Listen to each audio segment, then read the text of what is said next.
Devo spostuliterura na comporesti audita.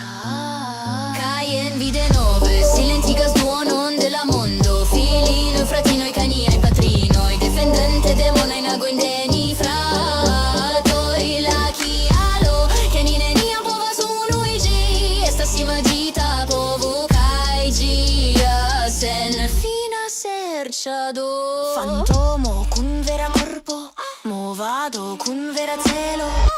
Voccio pelata de colero, tiu i vorto estas la frapo, kiu mi rigas vin, tiu mesaggio mi esperas revenigas la equilibro. Welcome back, everybody. Let me turn up the volume because I have had complaints about that in the past, that my volume is on the low side. My name is Ramen Wukong, and let's just jump into it, okay? We've been doing a little bit of updates on the website over here, and as you can see, we have a new exchange added. We have fixed some of the roadmap stuff, although I do know that there is an issue with scaling. Right, so oops. I hate Windows when it does this. So currently I am aware of this. It was brought to my attention. I just don't have time to deal with it. So those of you on a smartphone, my bad. But that will be fixed. I have been in the process of revamping the website, making sure that it's all properly done the way that Lighthouse wants and Google wants for listing purposes. As you can see here, XBitron is done. They went offline a while ago. I did make a mention to pull your funds out of there. I got burned over $5 because their minimum withdrawal was $11.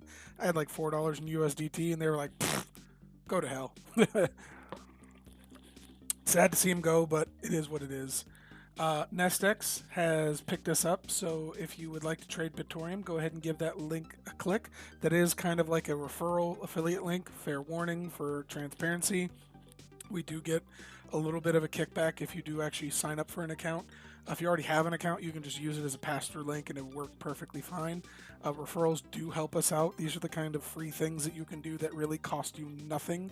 If you were going to use that service anyway, please use our referral links to get us a little bit of anything. My company floats this project 100%, as do I, for when my company tells me fuck off, don't touch our money. So that does help greatly. We will be updating this section, the software section, to be more in line with some of the changes and whatnot that has happened, including a new logo for Bake, which I've been working on. Moonstone will be updated probably at the end of summer too, but more on that later. The big thing is the public test, right, outside of the trading, and like I said, we'll get to the trading in a little bit. The big thing here is that we've been running a public test for about the last month. This is for C++ 17 rebasing. When Marius did this project, a lot of it was based on C++ 11 and C++ 14. Great for operating systems back then. Does not play well with GCC in modern environments. All very technical to say that it doesn't play well with others. It doesn't play well with new environments. Windows is hit or miss, but basically it's the Ubuntu's, including Ubuntu 26, the new one that has yet to come out, and Debian 13, Fedora and Arch Linux, and of course the newer Mac OSs, all of which have now passed, and you can read up on what it took to do that. This public test is not in line with the Codex branch. That's where it was originally based off of. But I made a very specific branch to lock that as a temporary release called Dev A, so if you want to inspect that.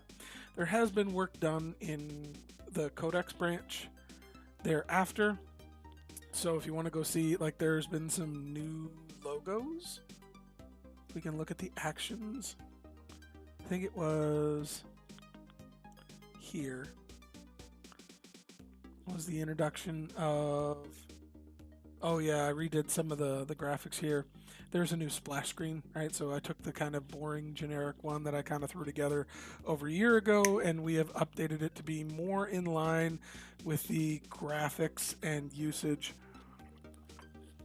of the website, right? So it won't look exactly the same, but it will have kind of that same blue, pink, indigo, purple aesthetic that I wound up falling in love with. You can hate it all you want. I don't care. I like it. So that is where that one is. And there have been some others, including, let's go back to that one, some fixes that are for the Mac, which I know, like, what, 6 of you download. Oops, I didn't want to actually have the build come up. I wanted to come up and see what would happen.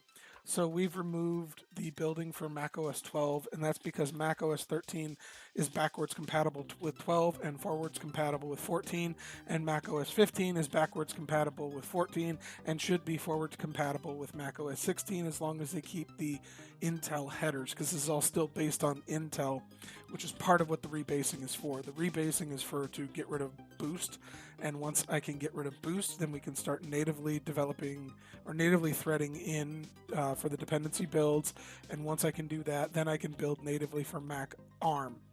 At that point in time, we'll be good to go, because these x86 apps will work under ARM under the Rosetta layer.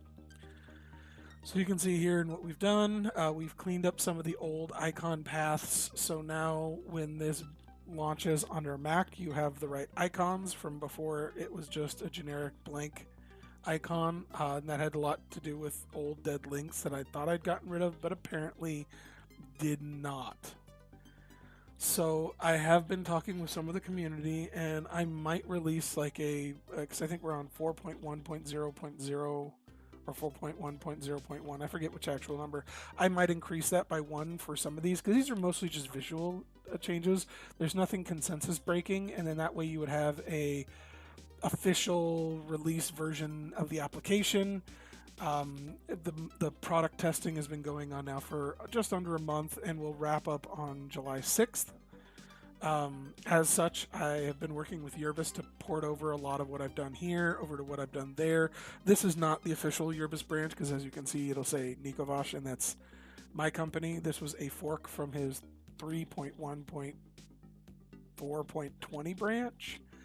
And that's where I did a lot of that. He has his own version coming out based on a lot of the findings here and the patch through to do basically exactly what I did for Bitoreum. It's just he had a couple extra dependencies that took it a little bit longer.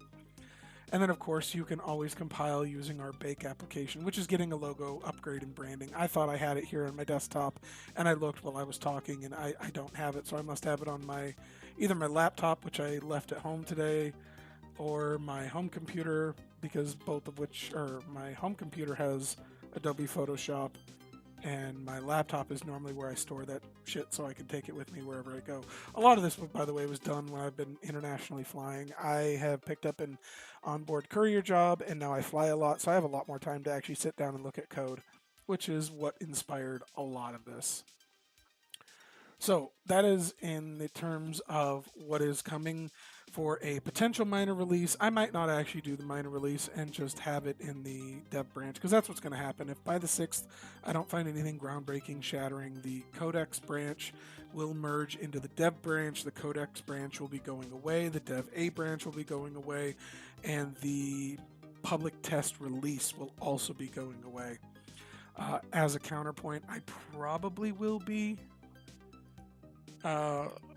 launching a new version. I just haven't made a determination. I was kind of holding off because I do want to make a couple more actual consensus changing things to the application and then releasing that, so there would only be one release this year.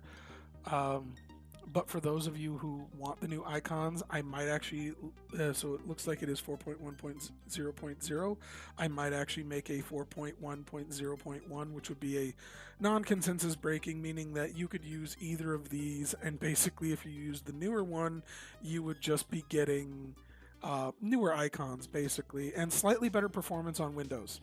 That is a fair assessment of what happened when I did a lot of this without going through it. It better patches through the Qt environment to the CPUs and architectures that it's designed for without going extremely technical. So the unintended fix here is that a lot of times the Qt environment operates much better than it did. It's still an older version of Qt which I do want to address in future versions. I would love to just get rid of it, but that's not really feasible, at least not for the foreseeable future in the 4X and probably 5X version, which will be the next major release. But the 5X version is even more critical because that's where I will be upgrading the upstream of Dash, because I think we use Dash 16. Don't quote me on this right now. It's been a while since I've looked at that, and I've had a lot going on. But I'm pretty sure Bitoreum in its current state is pegged to Dash 16, and I've been debating hemming and hawing over going to 17 or just jumping right into 18 for better LLMQ support. But again, those are much future versions. The more likely version packing here is that, let me go back here. So I'm probably going to do a 4.1.0.1 release if I do release for the icons, and that's about all it's going to be, is effectively a visual and slightly better performance on Windows and probably Mac, with the exception of Mac OS 12 if you're still running it like I am. It does not like Qt5. A lot of that actually does wind up working better in Mac OS 13.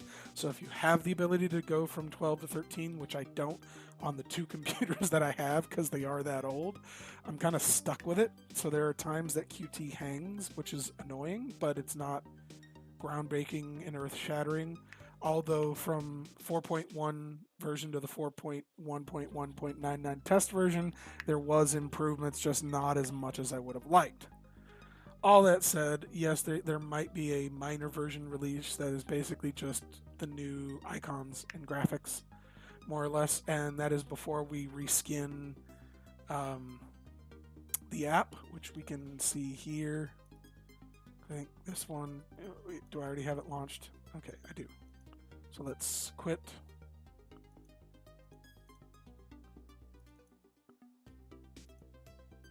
Alright, so there's the new splash icon, and it's loading time, and as it loads into window, I actually have to expect it. Oh yeah, and we also have scaling now, so you can actually scale the app. I think this is the minimum that you can do, but it does scale a bit, and so does that splash screen, which did not happen in Linux environments in the past.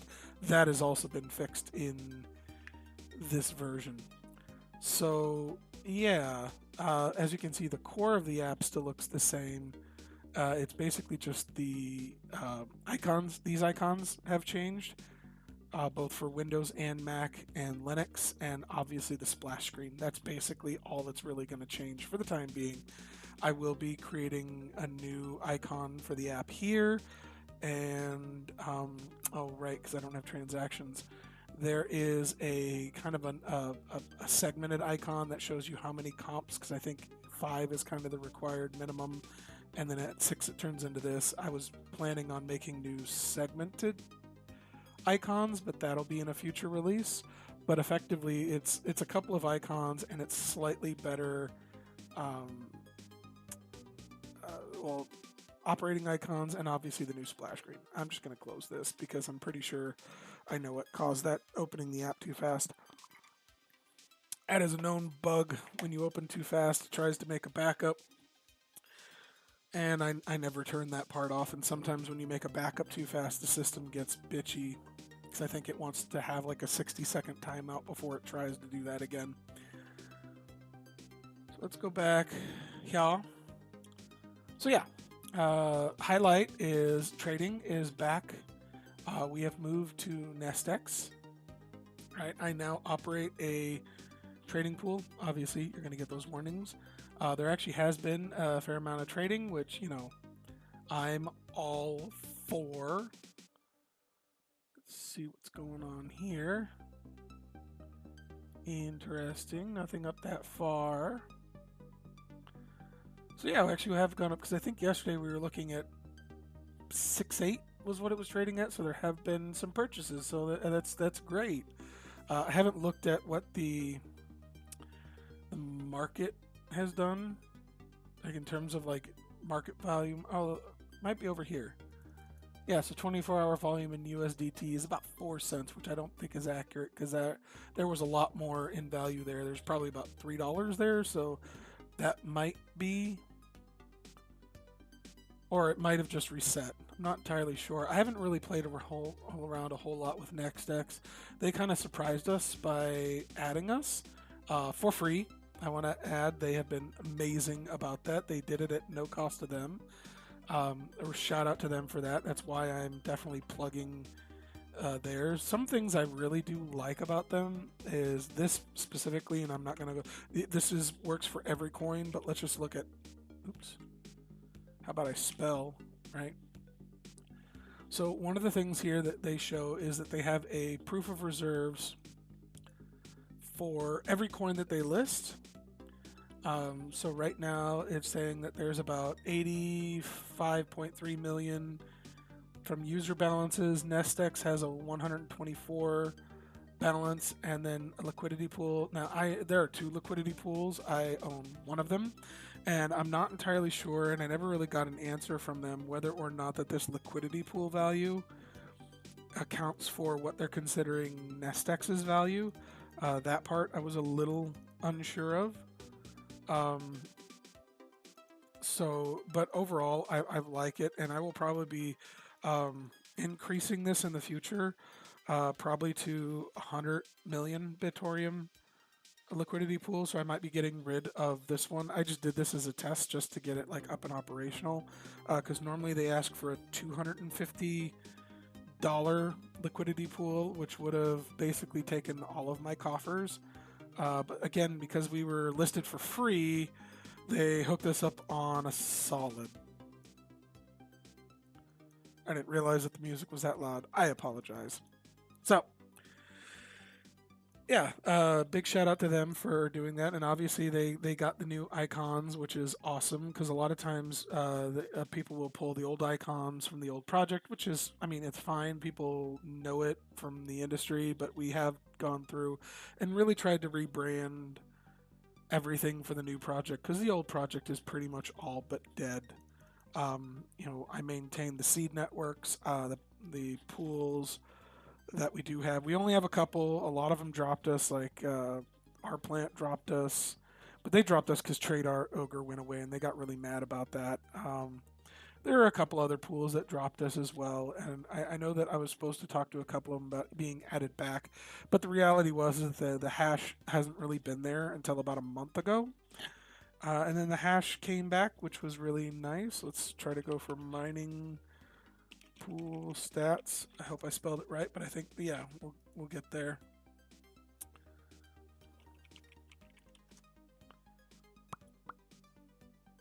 Yeah. Right, so as we can see here, mining pool, or mining Dutch has definitely picked up a lot. I've noticed that they've been pretty awesome. I've turned off my mining rigs on Zpool. I didn't have much. I think I had a CPU miner on there, and that was originally to just keep the chain going. Well, we did the conversions over a year ago. But now that there is hash on the chain itself, I probably don't need to run the miners anymore. I wasn't mining for money. I was mining to keep the chain going, because over a year ago, pretty much there was maybe 0.5 kilohash on the network. It had all been pretty much abandoned, which sucked. So, it's not huge. We're not like Ethereum. Hell, I don't even think we have Rebase numbers. We can go over here. Yeah, Rebase is killing us in terms of like mining. But to be fair, they never had a drop off in usership, and I know that they have an active community because I help him out too. I am not a Rebase developer in the traditional sense, but I am a friend of Yerban. But he hasn't faltered. He didn't have, what was it, 3 years where Marius just kind of dipped in the exchange, which people were the most upset about. And then, of course, XBitRon and all that kind of fun stuff.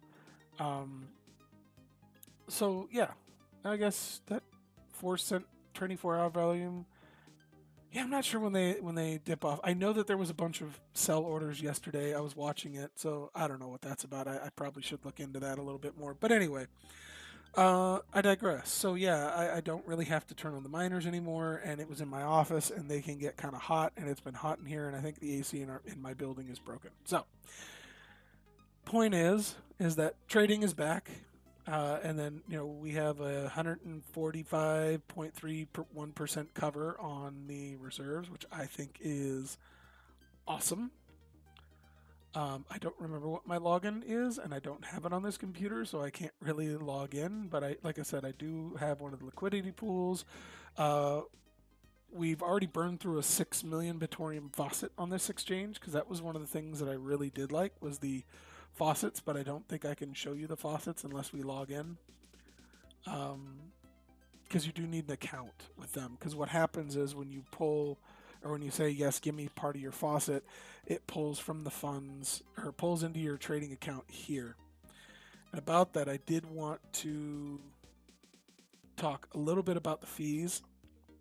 So there is a withdrawal fee, and it does seem high. And the reason is, there we go.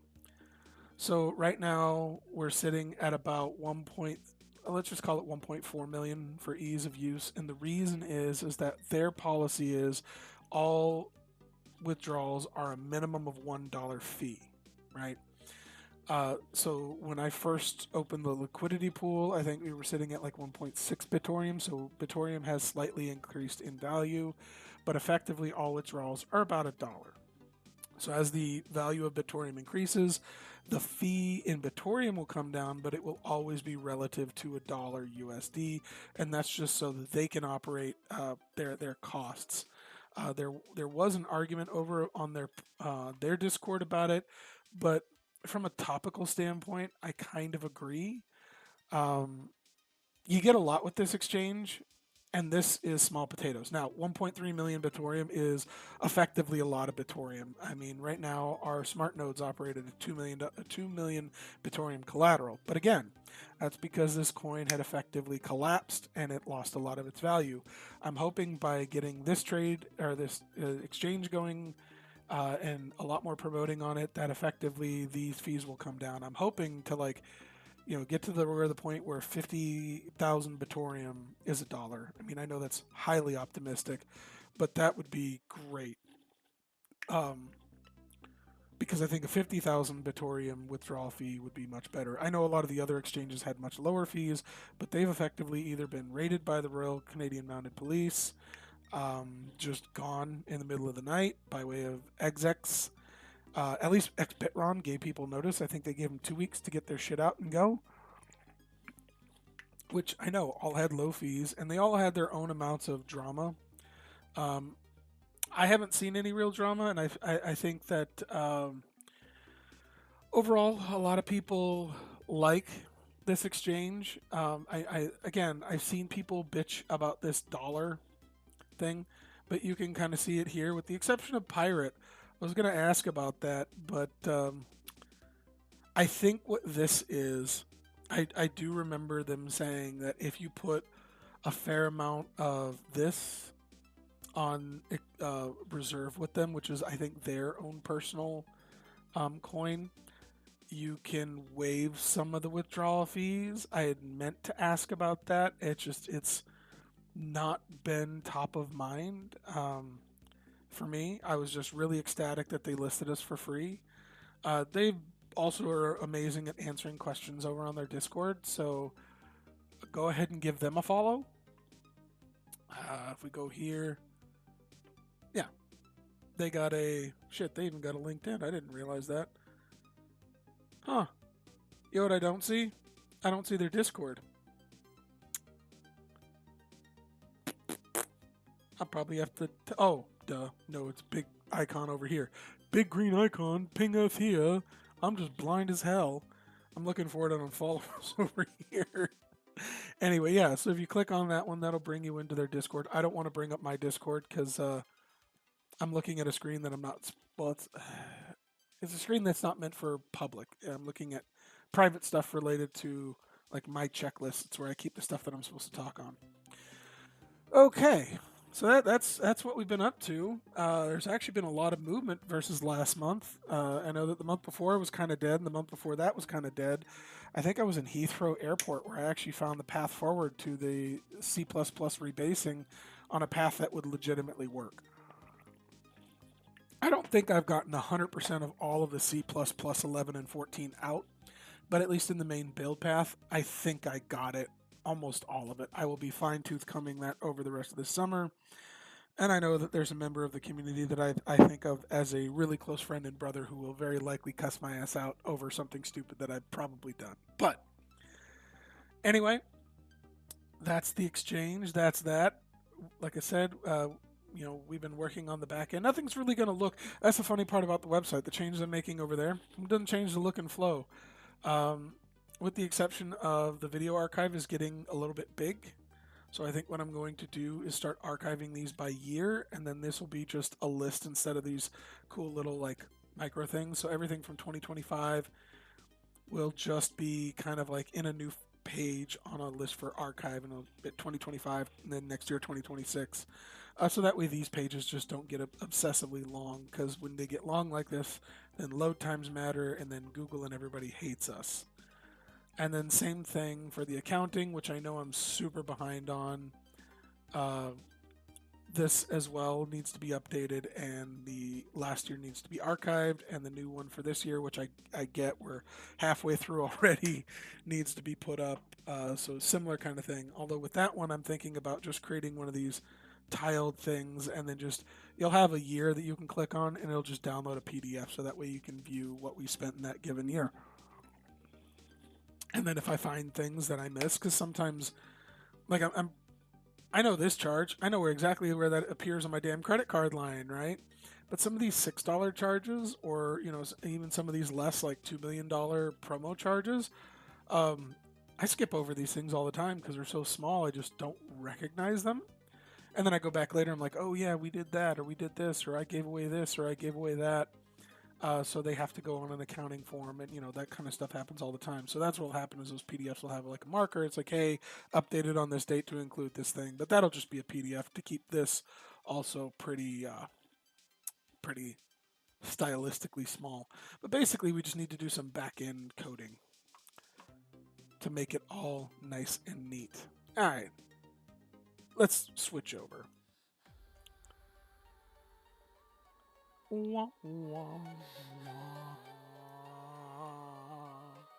Okay, letters to the dead ape, or letters to the great ape myself. So one of the questions I kind of already answered, but it was really important. Why are the transaction fees on NestX high? Again, it's because they pin their withdrawal fees to $1 so they can stay profitable. They keep their trading fees exceedingly low. And right now, the big thing that they're talking about is the conversion over from USDT to USDC. That's by behest of the EU's decision for Tether telling the EU to suck it. So a lot of exchanges want to stay on EU's good side, even though that they are non-KYC exchange. They really don't want to run afoul of that for EU users. So they have been talking about that by having a low transaction fee exchange from USDT to USDC. I think, yeah, so what they have right now is a very low trading fee. They reduced it from 0.7% to 0.25% for the trading fee, I think specifically for the conversion of USDT to USDC, if I am reading that correctly from their Discord. I haven't done it because I'm in the US, so the whole thing doesn't mean a whole lot to me. And I'm pretty sure the liquidity pools are going to be maintained off of USDT for the time being, until a future update on the back end where I think you can peg it to either USDT or USDC. I just don't have any, and I know that USDC for me is honestly easier to get because I think Coinbase, that's like their coin. Don't quote me, but I think that was quite literally their stable coin, but again, don't quote me.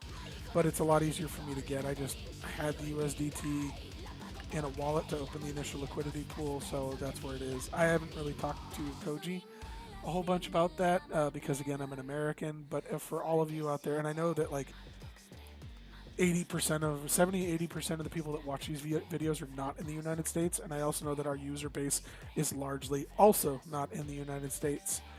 I don't think we ever really had a huge US base for Bitoreum. I know that it was growing right before Marius disappeared, but the UK and the EU in general stayed pretty high in Bitoreum, but the US didn't. And I think that Helsinki, Sweden, Norway, and the UK specifically are like the biggest use space out of this. So obviously that USDT thing will affect arguably the largest base that watches these videos. So that is important to you guys, and I apologize for not fully understanding it myself, other than the EU basically said, USDT, bad. And it really just sounded like Teller told him to eat shit. And they're like, he was like, banned. And the dumb part is you can still own it. They're not saying that the coin itself is banned. It's just, it sounded like that you can't use USDT for trading, which to me, stupid, but I'm not the EU. I don't know. It seems dumb to me, but what could seem dumb to me might make sense to a lot of other people. That's about as much commentary you can get out of it. I don't fully still understand it myself, but those were brought up. So yeah, again, basically to operate on Nestex, it's $1, and right now Bitoreum isn't worth that much, although its in value has been slightly increasing, and the more that you nice folks trade on it, the better its value gets. So go trade, get out there and trade, trade, trade. Anybody get that reference? I got some Bitoreum for you. But yeah, so that was question number one. Question number two, I also touched on it, and I answered it about as much as I can, but again, why have you taken a sudden reinterest in the code? It's because I travel a lot for the job that pays me the most. As some of you may know, I am the owner of the Nikovash Project, or Empire. We had to rebrand ourselves. I'm not going to talk about why. It's the same fucking company, but anyway.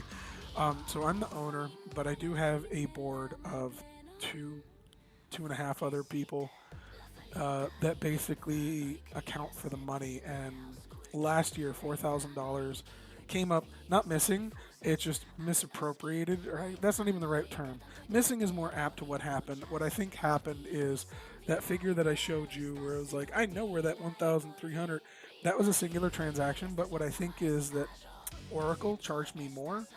I run Oracle for some of the seed nodes, but I actually do use Oracle as a business expense for some of my companies.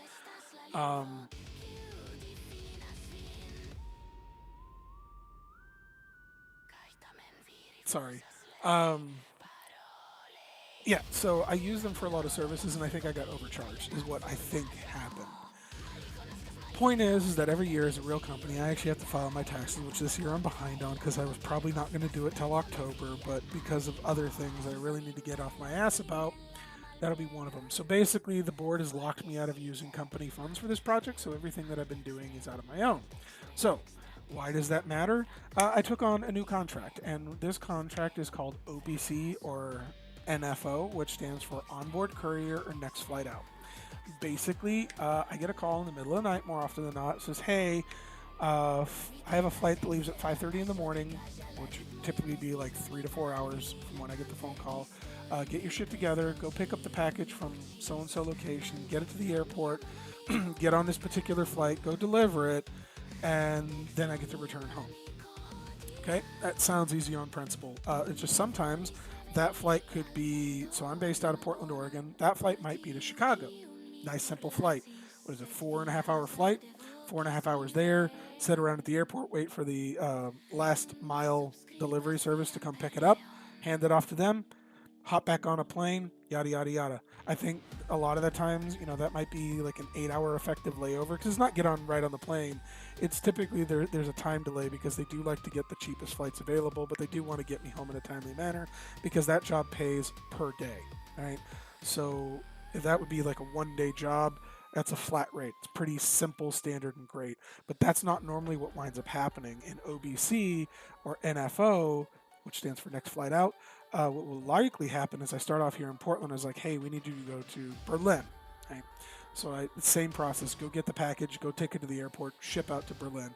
Well, Berlin, last time I looked, don't quote me on this, I think is a 36-hour flight, and normally it's not one way.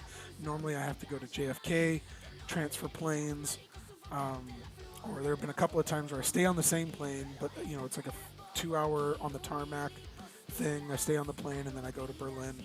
That is a lot of downtime, so and since my company's paying for it anyway, I wind up getting internet on the plane, shitty internet, but that leaves me a lot of free time. Sometimes I look over contracts for the insurance company or insurance side of the business, which is the other part of what I do that makes us the big bucks. And then a lot of times I just have a lot of free time for code, and that has been happening more and more over the last couple of months. So I've had a lot of free time, and I had a big aha moment, and I'm pretty sure it was in Heathrow. Could have been JFK, but I think it was Heathrow, where I was like, oh shit, I think I see what I was missing before, and compiled, and it worked. And there was very minimal patching through on other depends to make it work better. Most of the problems, unironically enough, relayed to Mac and building on Mac, because I rely almost entirely on the runners on GitHub, and they have depreciated all of the old runners. So Mac OS 15 is basically the oldest that they now support, which sucks. Because I do like to target for the older operating systems, because there's a lot of people on Mac OS 12, 13, and 14. Those were extremely popular, and they're still used by a lot of users, so I want to make sure that the software runs on there. So in order to do that, we have to patch it with modern Xcode, which is their development environment, and then pin it back to the older air quote kernels that Mac uses to get it to run appropriately. Why do you keep peeking on me? Stop peeking. Bad music. No donut. So that is what has been the renewed interest in the code. I've just had a lot of, not downtime, just a lot of time on a plane. Right? Like, you have 36 hours on a plane. There's only a couple things you can do. You can read and listen to audiobooks, which I do a fair amount of. And when you get bored of that, you sit there and you look at a 15-inch screen for several hours, being like, oh, yeah. And then when I have a little bit of bandwidth, I can push it through. Let me tell you, uploading to GitHub by way of a satellite connection sucks. But it does work, and these are the outcomes for it. Another question that I briefly talked on was obviously, is there a new version coming out that has the new graphics and all the stuff that you've been showing on Discord? Maybe. I haven't really decided to pull the gun on that. I think what I'm going to do is on the 4th of July, get really, really drunk and make a decision then. I'm leaning towards yes, but it would just be like a minor version, like 4.1.0.1. Excuse me, with a note that like smart nodes don't need to update, pools don't need to update, exchanges don't need to update. Nobody needs to update. This is purely for pretty much graphical reasons, and most exchanges and pools do not use the graphics anyway. Even if it's, even the icons for the app itself, they don't give a shit. They largely do all of that by line code, because running Qt or running graphics on a pool is not a good idea anyway. So doing that for like 4 wallets, unless you have a super machine, starts to make it chug. That's just the nature of it. So most of them use the Bitoreum D, or just the Damien services, I think is a better way to call them. So that's not really for, and smart nodes are the same thing. Smart nodes don't use a Qt wallet, although in theory you could. It'd be really, really dumb. I do know a couple people that have done it in the past, and then bitched about it not working right. Well, of course, Qt wasn't designed to run as a node for anybody. So this would be purely a graphical update, which is why I've considered maybe releasing it or just waiting till the larger LLMQ update comes out later this year. We'll see. Depends on how drunk I get. Also, in terms with that, I'm probably going to change the scope of one of the promotions. Let me bring it up here. So it was the Return to Exchange, or I'm sorry, not the Return. The Return to Exchange giveaway is done. That 6 million Bitoreum is gone. So there was a public test giveaway. There have been 2 people that have basically involved, and I will definitely be compensating them. So that one was originally looking at giving away 15 million Bitoreum And I was really hoping that more people would participate. I think the vast majority are just like, let me see the binaries and played around with the binaries, which is cool. But what I really wanted is more people to try to compile and fail. And ultimately, I wound up doing a lot of that. I tested it on just a metric shitload of operating systems, mostly Debian. I'm sorry, mostly Linux. Debian, Linux, same thing. BSD as well. But what I think what I'm going to wind up doing is I will be delineating the lion's share of that to the users that did participate, and then opening up a new faucet on the 6th of July with the remainder. So instead of doing a traditional straight 15 million to users, I'm thinking about doing 7 or 8 million Bitorium to the users, and then another 6 million pool or faucet on NestX. With a caveat, it'll be much, much smaller. The initial one was designed to get users into it. It was quite high for a faucet. I think we gave 1,250 was the payout threshold, so then that you get that once per hour, which was awesome. But we blew through that in like a week and a half, maybe. This one will probably be a lot closer to 200, so that way it'll last throughout the month.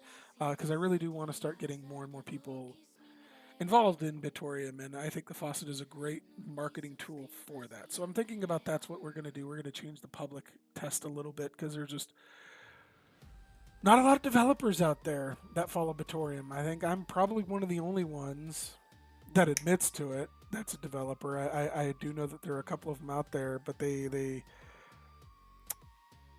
look at it with bated breath, seeing when it's going to close. They'll support it till the bitter end, though. So yeah, that's gone over pretty well too, because like I said, the value of the coin has increased, and I like that a lot. Any more questions? No. Oh, yeah, there was one. Why have you been working a lot on Yerbus? It's the same update, effectively. Your man saw what I was doing, and he was kind of following along. He's a lot busier than I am. And he puppy dog-eyed me and said, could you do it to Yerbus? And I said, yeah, probably. I don't see it was that much different. Yerbus and Bitorium come from the same ancestor, Raptorium, just from two different development cycles. I think Bitorium was from an older development cycle, and then Yerbus is from a newer, but effectively that's our common ancestor. So we share a fair amount of code that's similar, and it was pretty easy to make the same patch through results. So yeah, I have been working quote unquote a lot on Yerbus. I also took the icons from another user that were given to him that just kind of one day disappeared that I thought were really awesome. And I patched those through into the newer version, which I think he's called Dabin Dolphin 2. But yeah, effectively the Dabin Dolphin 2 are these updates that happened to Bitorium just on Yerbus, because it was actually fairly easy for me to patch those through and get those up and operational. There is something else that we're working on, and we can talk about that in the future. This has all gone on pretty long, and that was, I think, the last question, unless any of you... Yeah, no, doesn't look like we have any questions from anybody, either in my own peanut gallery or the YouTube chat or anybody. So I'm going to go ahead and wrap this up at just under 45 minutes. I love y'all, and I will see you at the end of July. Much love, people. Have a good night. Nella malplenan forgesite.